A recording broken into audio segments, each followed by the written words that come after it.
You're listening to Inside the Numbers Sports Performance Podcast brought to you by RockDaisy AMS. I'm your host, Cody Hughes, and welcome back to another episode, or welcome to your first episode that you've heard. And today we have on Coach Jordan Collins with DBC Fitness down in Miami, Florida.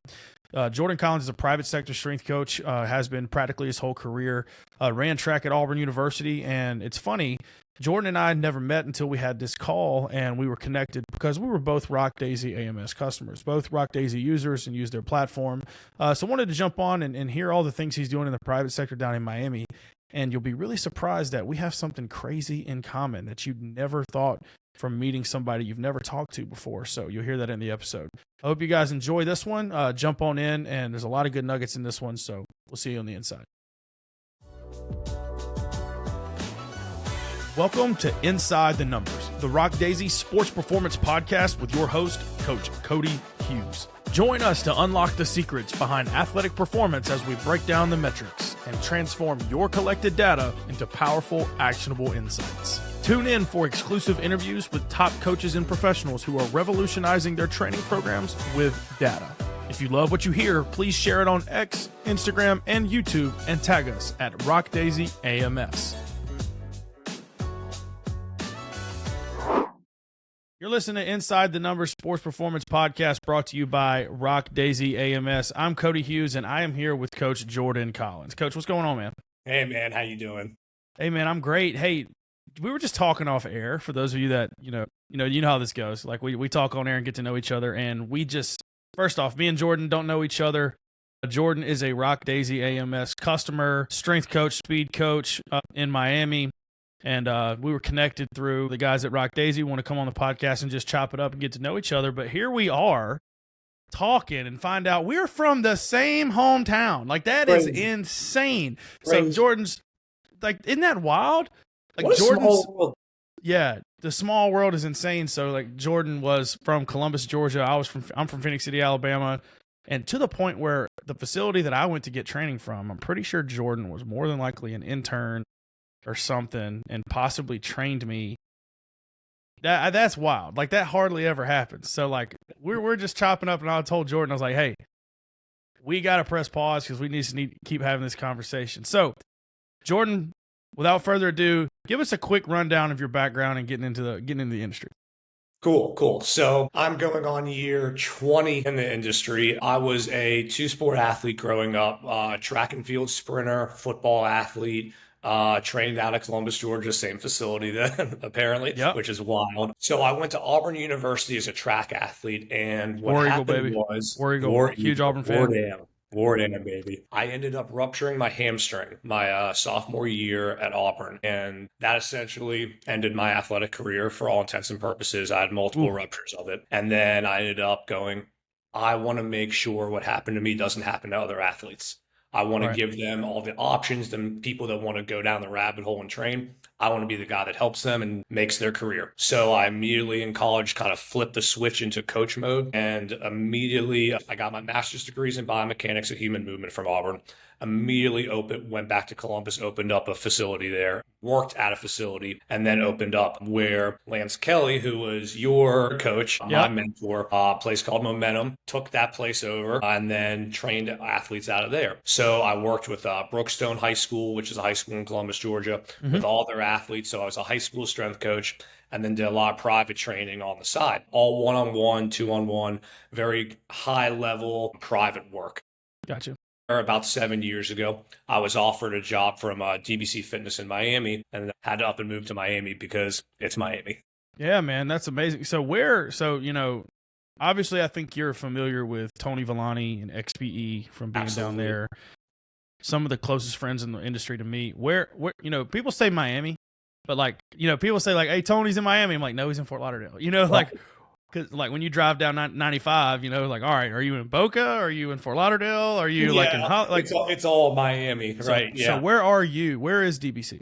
So DBC, we are actually in Miami Design District. We are in the heart of Miami. So we're where Midtown, Wynwood area is, downtown area. So like right now, I can see 95. I can see all the water from my window. About 15 minutes from the airport. So it's like right in the middle of everything. That's legit, brother. Man, Yeah, I'll it's tell you, great. I'll be down there. I go down every year during combine season just to hang out with Tony and the boys. Last year, I had 2 guys I trained, so I brought them with me. So, like, sometime in February, I'll be hitting you up because I'll definitely come Come by and on see down. you, man. So Come on that's down. cool. 100%.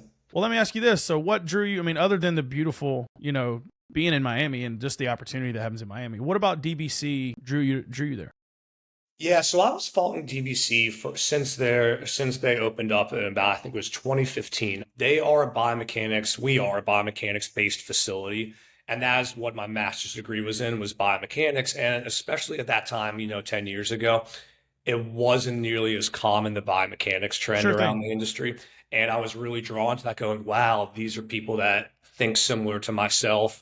The concepts are the same. And I just really appreciated the work that they had done with both athletes and general population. And I also wanted to get to Miami as a whole, but DBC, is one of the best, if not the best, private training facility in the country. And I just wanted to be with the best and learn from all of them. That's awesome, man. Well, good deal. Well, hey, let's chop it up a little bit. I want to hear kind of what you've, from looking at your social media and seeing the things, like, you really pride yourself in speed development and, also like return to play. Like you mentioned your hamstring rupture. What have you learned, or what are your big philosophies on, trying to train the right way, especially sprint wise, to try to, like, what have you learned of trying to prevent the thing that ended your career? Yeah, the funny thing is, I was heavy into training at the time of my ruptures and kind of thought I had everything down. I was doing all the weight room work, all the sprint drills, all of my stretching. And I didn't understand at the time, and this is probably the biggest thing that I've changed, both from an athlete and coaching perspective. There's a lot of forms of strength, and it doesn't necessarily mean what's your max in a weight room, especially in the sprint world. And that was probably the biggest thing. I based everything I did off of, I'm a 400, 500-pound squatter. I'm fine. I kept having recurring hamstring issues, Right. but I'm cleaning 300 pounds. I'm squatting 500. I'm fine. I don't have a strength issue. There's no way I have a strength issue, is what you're thinking, right? And the second I come out of the blocks, the hamstring pops, I go, well, what the hell's that? Mm-hmm. So it took me years to understand there's all types of strength, and it's not just about how much weight you can push. So really a lot of my concepts flip to movements over musculature. Okay. It's about the movement patterning and how someone navigates their body in space and how they understand what's going on, both linking from the brain and the body instead of just push weight. Because that's what I did the majority of my athletic career and early into my coaching career, was let's get you as strong as humanly possible, which is super important. And that's part of the puzzle, but there's a lot more to it. 100%.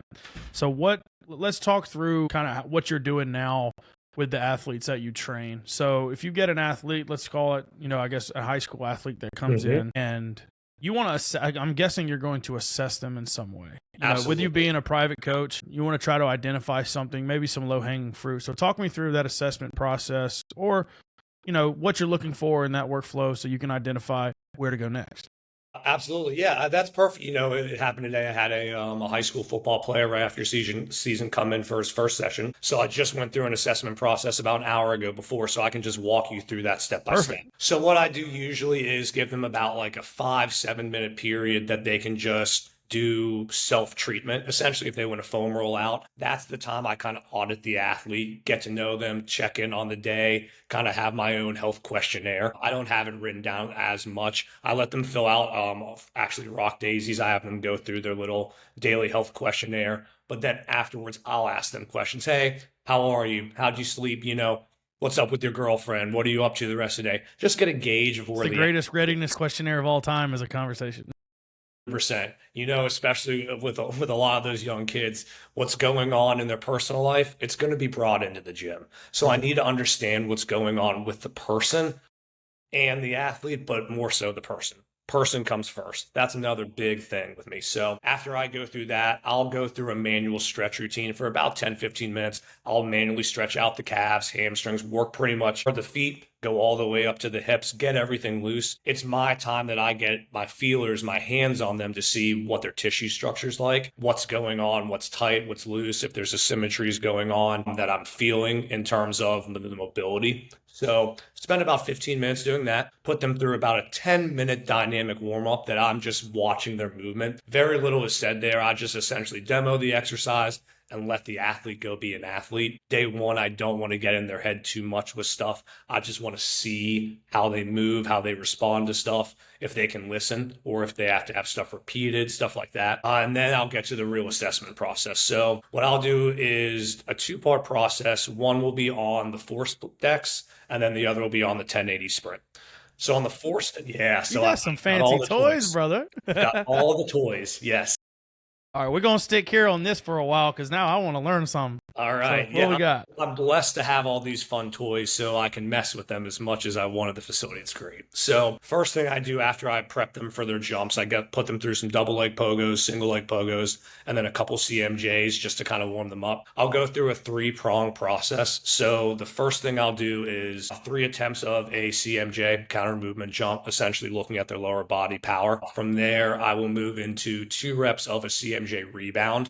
From that, I like to look at essentially their RSI from the hip and the knee is how I look at it, and how they can couple and rebound jumps. Because a lot of athletes can jump once, but can they do that multiple times without losing it?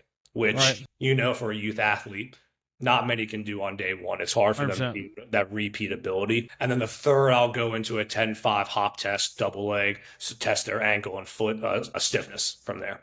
So that'll be my 3-pronged plate movement. So pause here, Jordan, real quick. I want to ask that. So just to clarify, I have 4 sticks too, so I really want to take some from this. So CMJ being just a singular jump, and then you've got CMJ rebound. So is that where you're not worried about ground contact time at all? You're just trying to get max height in a row? Is that, what that is? I am actually, what I like to coach, I want them to worry about ground contact time. You do? So okay. What I tell them, I want you to go the second jump as fast off the ground as you can and as high. But more important, let's get fast off the ground instead of height. Okay. So the height's going to be there. I know inherently kids are always going to jump as high as they can. That's like the one thing they're going to do is, all right, I'm going to try and max it out and get a PR.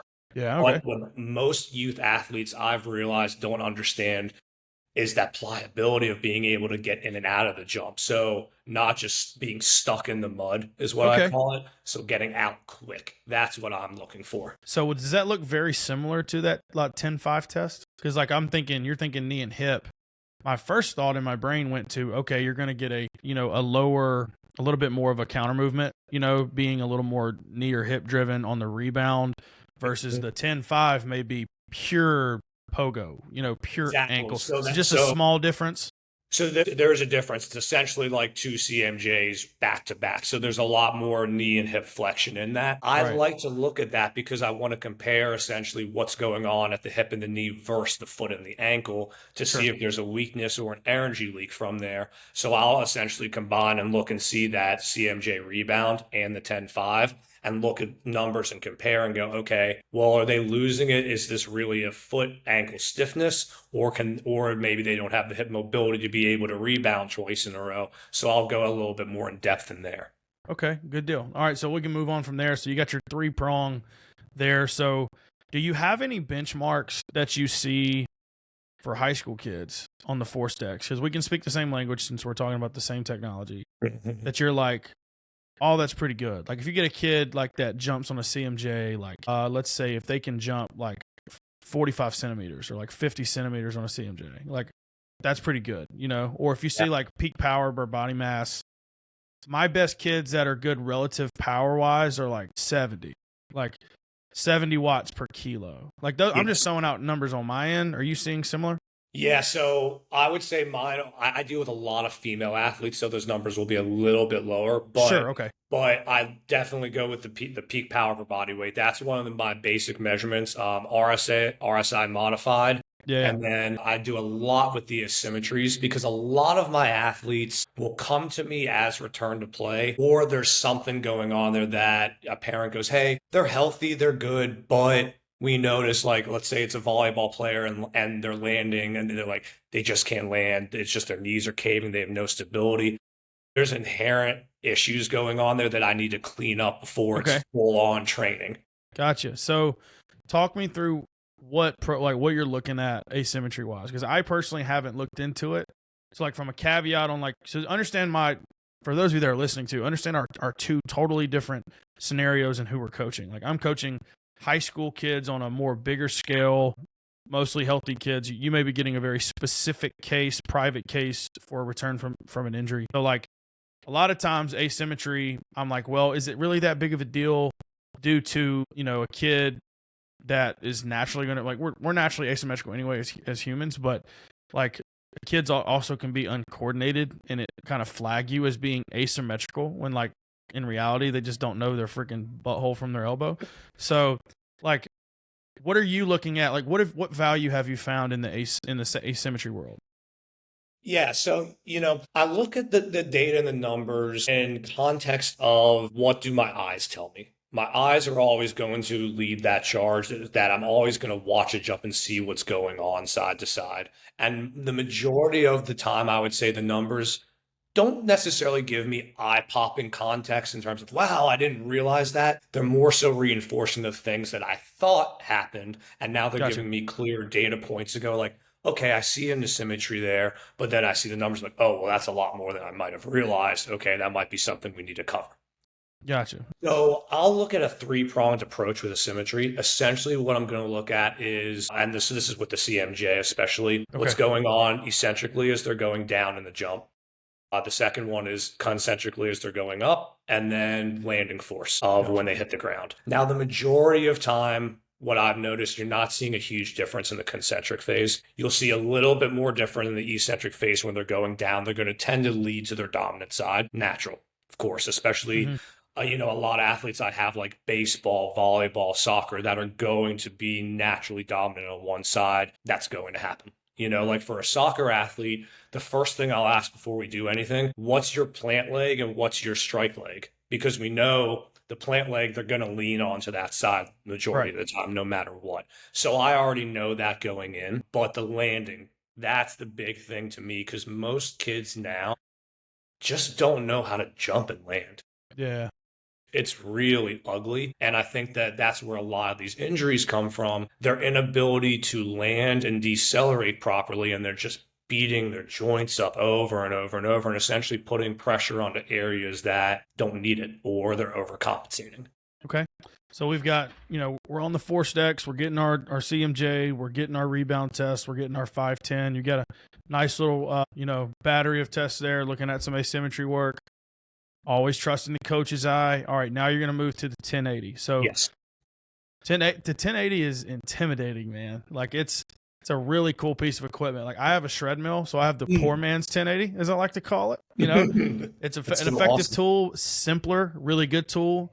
But the 1080, I feel like you can get lost in the weeds. So educate us a little bit on how you use it.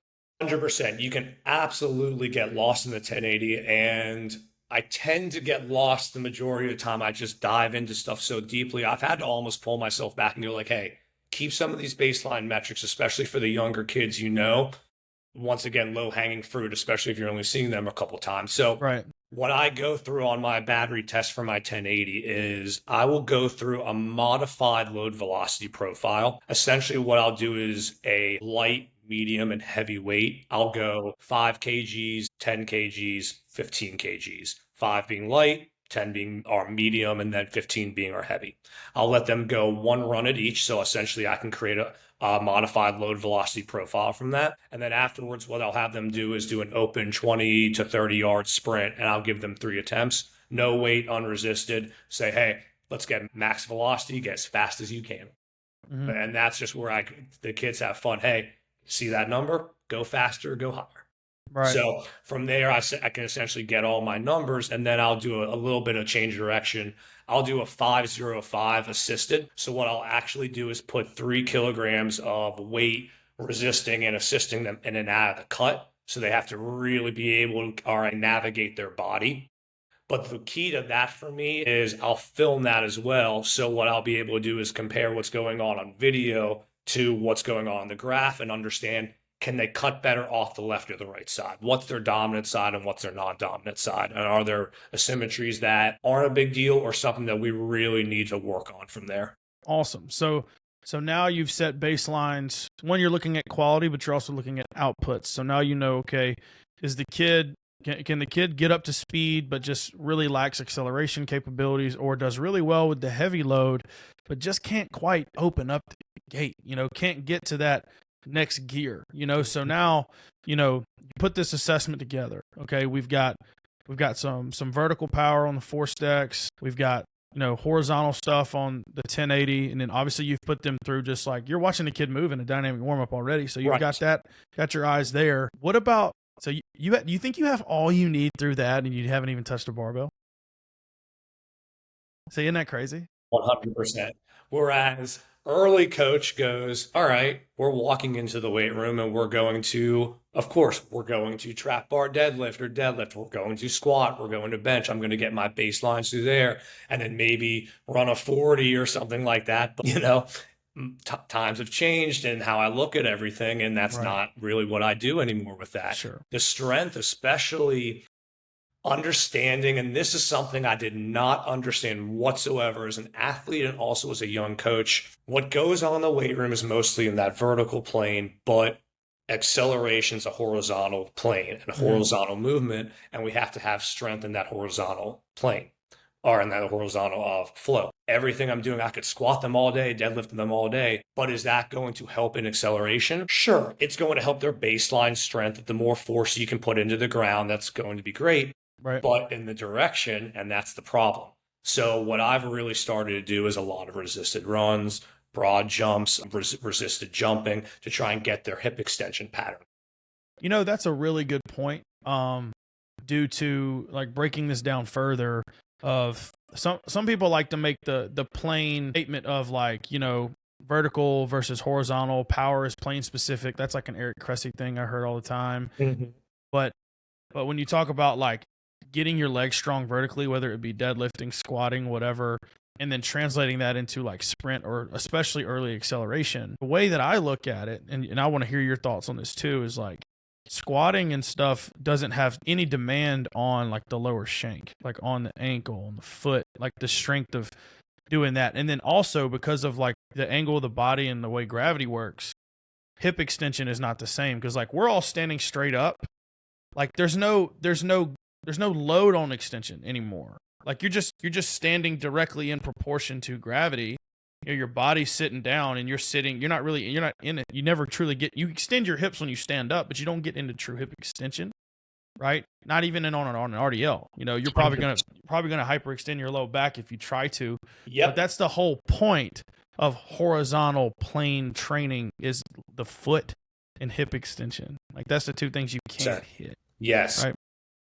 One big thing that I've been really latching onto lately is from Altus, because those guys are geniuses. 100%. Stu McGill is talking about McMillan's talking about, instead of calling it hip extension, or a different way, a more layman's term is knee behind the butt position. And if you look at that angle and then you take the weight room and you go, oh well, that doesn't really happen. Yeah, 100%. And I've noticed that issue in and of itself. Maybe not even from a mobility. Maybe sometimes it's a mobility issue. Maybe sometimes it's a strength issue. And then sometimes it's I've never been there issue. Like, kids look like the road runner. Like, that's why I love the shred mill so much, is because, like, they're in one spot and they just don't even know how to push. Like, just thigh separation in general. Like, it's a foreign thing. Like, they've always ran, but they've never sprinted. Like, that's a concept I've noticed, right? Like, 100%, dude. Yes, 100%.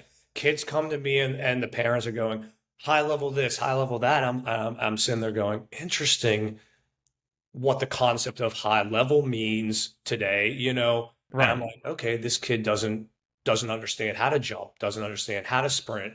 So to me, Those are the first things I want to educate them on because I know they're going to go back to their sport. They're going to sprint, they're going to jump, they're going to cut. So the quicker I can educate someone on how to do those more efficiently, the better it is. It's essentially what I look at.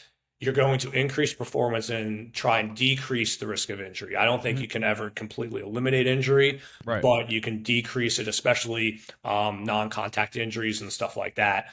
Sure, some things do happen. You can't control that. That is sport. The only predictable thing about sports is unpredictability. 100%. But we Chaos can theory, try for and sure. lower that as much as humanly possible. Right. I agree. So let's hit on hip extension specifically. So like if you know, like, whatever, kid wants to get faster, wants all this, whatever, but in your mind, you're like, all right, I know that I've got to get them relatively strong in that horizontal plane.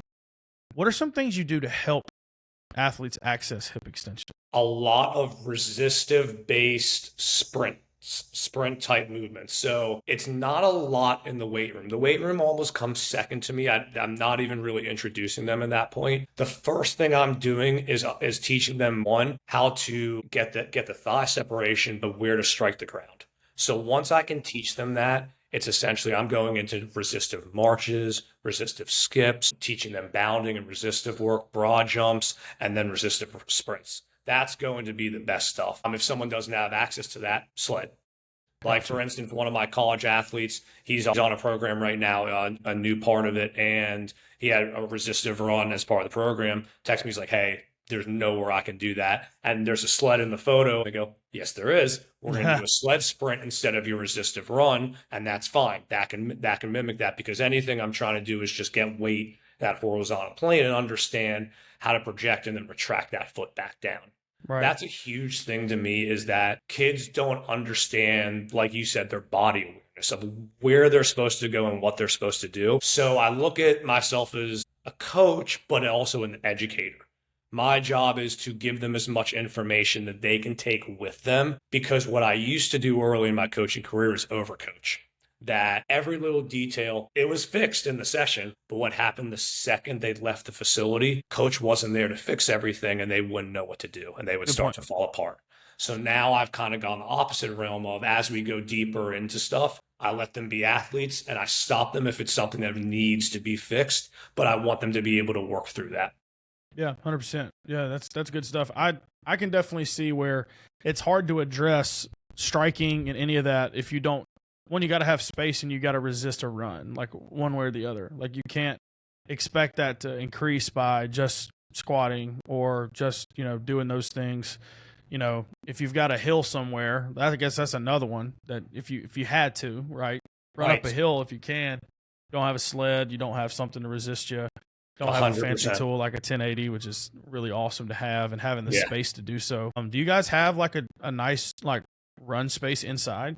Yeah, so we have 25 yards of turf in the facility, and then maybe a 5-minute drive, there's a full outdoor turf field a mile away. So worst case, if it's anything velocity wise, we just need more space, we'll just go out there. What I'll do a lot of Saturdays is just say, even though I do private one-on-one almost the majority of the time, Saturdays I'll go into small group and bring all the athletes out there, and that's when we'll kind of do max velocity stuff and a little bit more change of direction.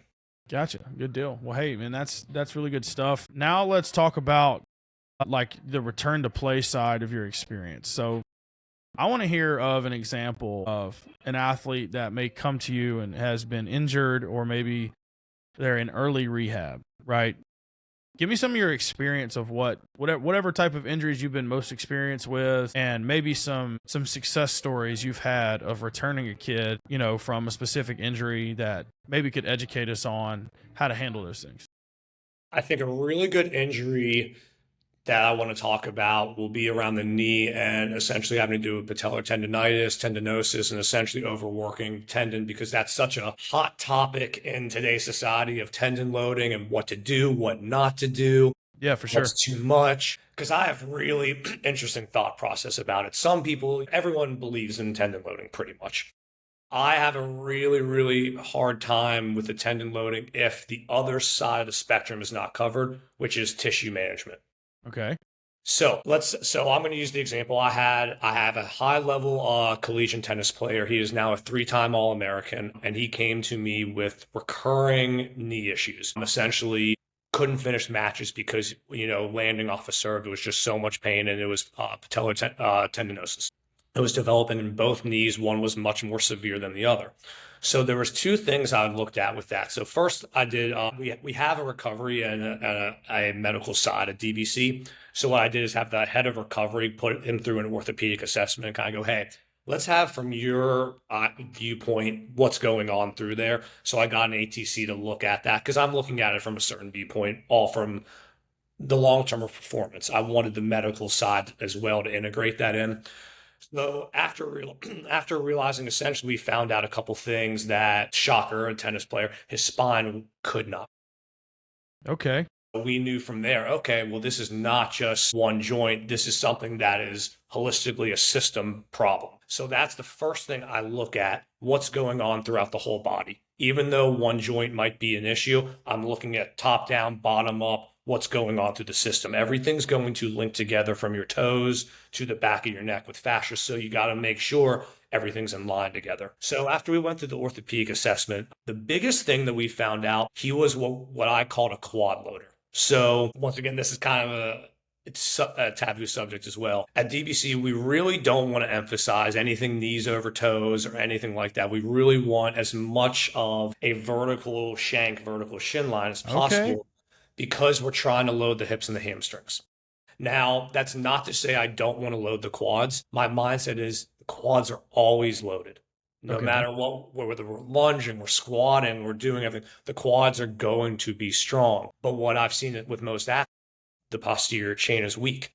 Okay. So what I'm trying to do is fire the posterior chain and take pressure off of the quad. So with this particular individual, he had a lot of knee issues, and it was a lot of times after he got done lifting. So he had a lot of essentially almost knee over toe work. And what was happening was he was what I would call putting his hand on a hot stove over and over. He had a tendon that wasn't really happy.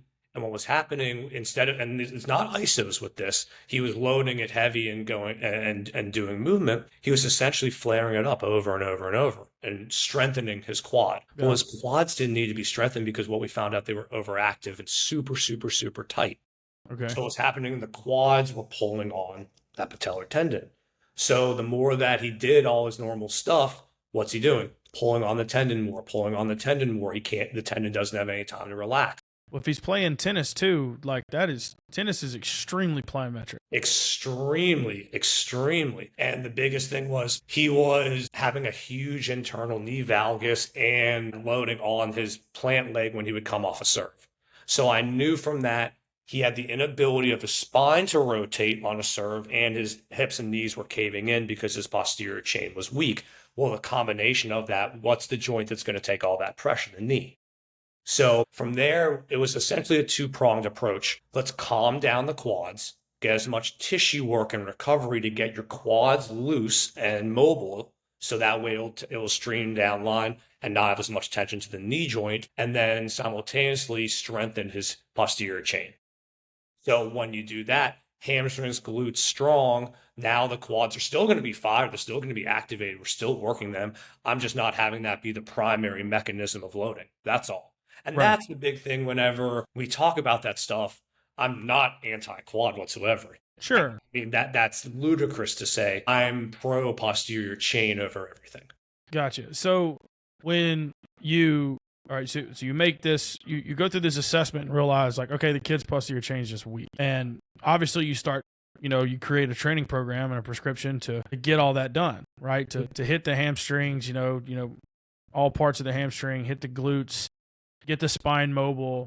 How do you retest whether or not you had adaptation other than just observing what you originally observed and saw the movement pattern change? Is there another way that you, besides or performance in the exercise itself? Because sometimes, we talked about in the beginning of the episode, like it's too shallow to say, pre-test max, train, post-test max, and then did you get strong? But at the end of the day, you can see like when I started with you and you can't do, you can't hold 40s and do a single leg RDL, but like by the end of the training program, you're doing 70s for reps, something like that. So I'm curious on how you're evaluating that strength of the posterior chain? So with that, I will monitor every weight that's going in. So I'll have everything written down so that, just like you said, they're going to start off, and once again, I know just from a track record, the majority of them will be weak in certain things. Like for instance, this kid at the time couldn't even do certain movements. Like I can't even do a front squat; it's going to hurt too much, or I can't even do a Bulgarian squat. Even with body weight, it's going to irritate The it. knees are just Right killing them. there was a basis to go, okay, I need you to be able to do these movements first pain free. So a lot of it, I did the simple thing of, hey, does it hurt? Does it not? Yeah. Like real That's so simple. Are we in effective, pain? man. Yeah, like that's so effective. I'm glad you said that because I get a lot of coaches that ask, like, if a kid that's in pain, like, because a lot of times kids, especially in like team settings, they're in pain, so they're gonna try to hide. Coach, I can't work out today. I can't squat. My knees hurt. All right, well, don't like. But instead, having a plan, like you do realize that you can still train up to the pain, but not through the pain, and that's good. Even though you're not getting full range, like you may see a kid with that may be quarter squatting a goblet or a high box, and go, "That's not a squat. That's not a real squat." And I'm like, well, you also don't understand that. You don't understand the context of what we're trying to do either. Correct. So kind of the same concept there. Like, do you try to train? I've heard some people say, like, try not to take the pain past like 3 out of 10, if you can with those type situations, and then revisit and see if some of that starts to alleviate. And if it does, just go a little further or go a little heavier. Yeah. It's so basic of a concept. I almost feel silly saying it because to me it's just like, duh, no shit. Of course, that makes complete sense. But the simplest stuff is the best stuff. The basics are the best, especially when you know from a youth athlete, and I consider a youth athlete anyone under college. Once we get to college, you're one of the big boys, big girls now. Right. Yeah. It's simple. Are you a master at the basics? Because the ones that are usually pretty good athletes, but highly, highly talented athletes that aren't good at basics, they're going to have a ceiling at some point. You know what's funny though about basics is that what's totally common sense to us is mind blowing to the athlete. They're not exercise experts. They're not fitness experts. They're not physiology experts. Like they're not performance experts. So what sometimes we think is that's too basic, that may be the answer for them. So sometimes you need to flip your perspective of, is it really too basic, really, or no, or is it the right answer? Because if you understood it from the athlete's perspective, they're probably going to see it as mind-blowing once you see, oh, wow, my knees don't hurt as much anymore. Mm-hmm. But in your eyes, you're like, well, that was simple. Like, well, it doesn't always have to be some complex answer.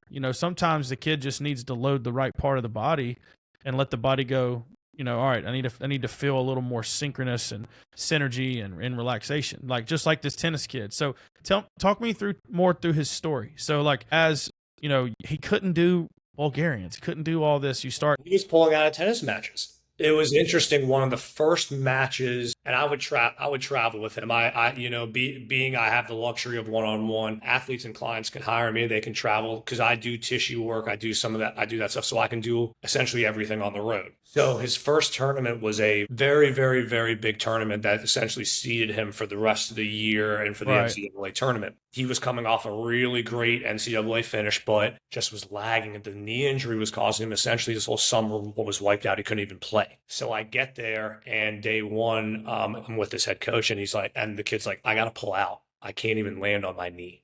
I tweaked it landing yesterday off a serve and I can't play. And I was like, yes, you can. Yeah.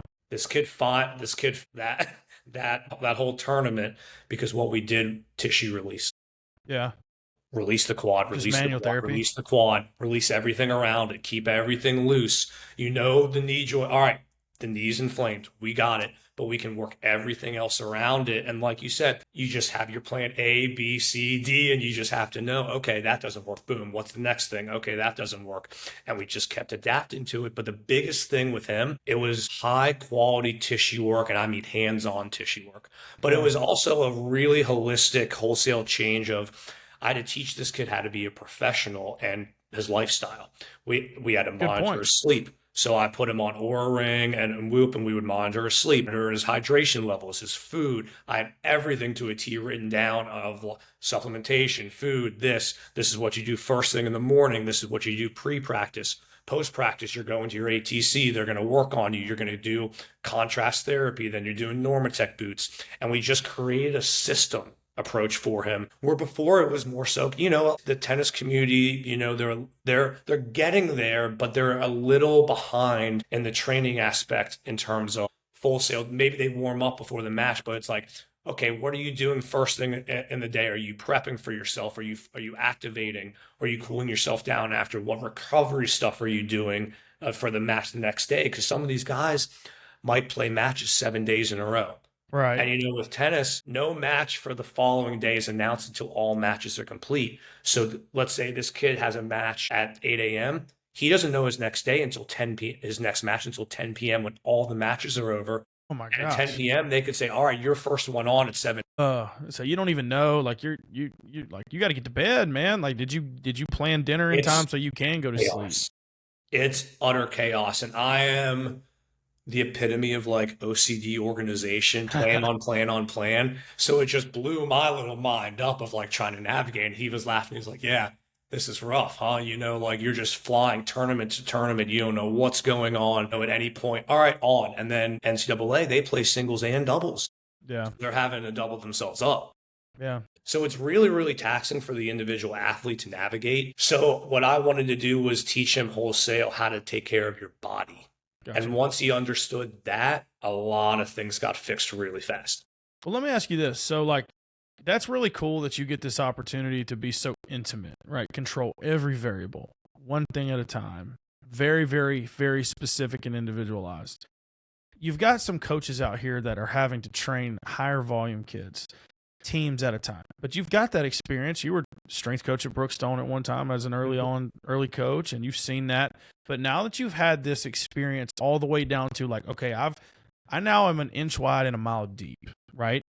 But bring it back up in order. If you were to give advice to coaches that still want to do that mile deep work, they can't, but they want to do that mile deep quality, but they're having to do it on a team in a little bit wider basis, what would you tell them to focus on?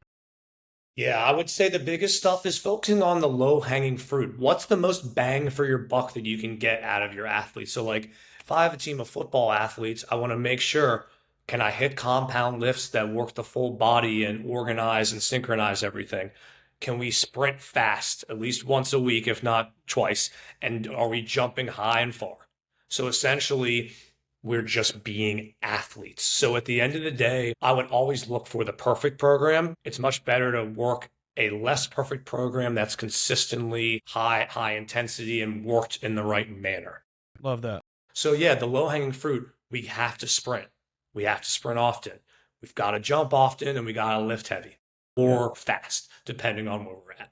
Right, 100%. I mean, it seems like it's that going back to the simplicity standpoint, but I really wish that more coaches, and I think they are, like with the rise of social media and some people who are truly trying to preach, sprinting, like Tony Holler and Les Spellman and, all these people that are really hammering down on the value of running fast. Because like when I was growing up, it was like, you're either fast or you ain't. Like, teach speed or you're not. Like, there's because all we did was like literally like summer workouts at Central was get in here and bang weights and then go do 707. Like that's what we did. Like that was summer, or run 16 110s.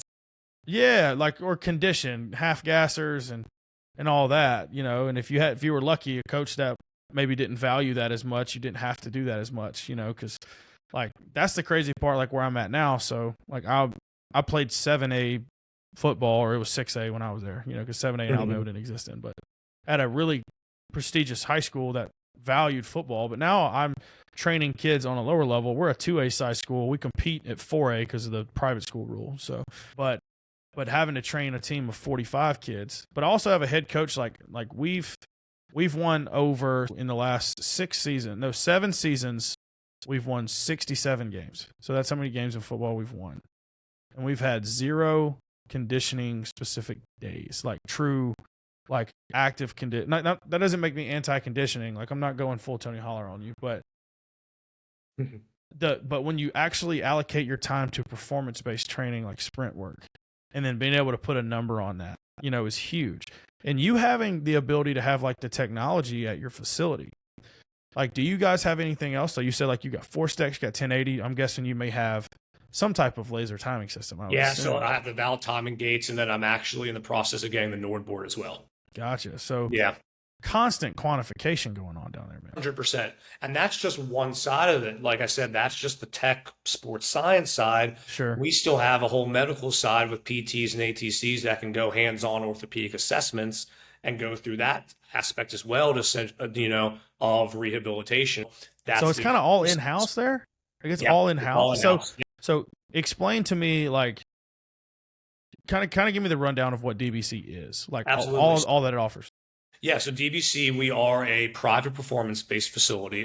So kind of the motto is we're the place that houses athletes or those that want to train like athletes. So we have a lot of Gen Pop clients as well, but they're all very, pickleball players, padel players, golfers, triathletes, stuff like that, or, people that want to be healthy and move. Obviously in Miami, everyone's going to be very fit. So we are all independent contractors. So that's kind of the beautiful thing about it is that every single person runs their own business under the housing of DBC and under that uniform branch. Okay. We have 27 trainers. Everyone creates their own schedule, creates everything that they do with their pricing, all that stuff. And it's all private one-on-one. We do 2-on-1 training as well, but it is you and a trainer. You can't train there unless you have someone training with you.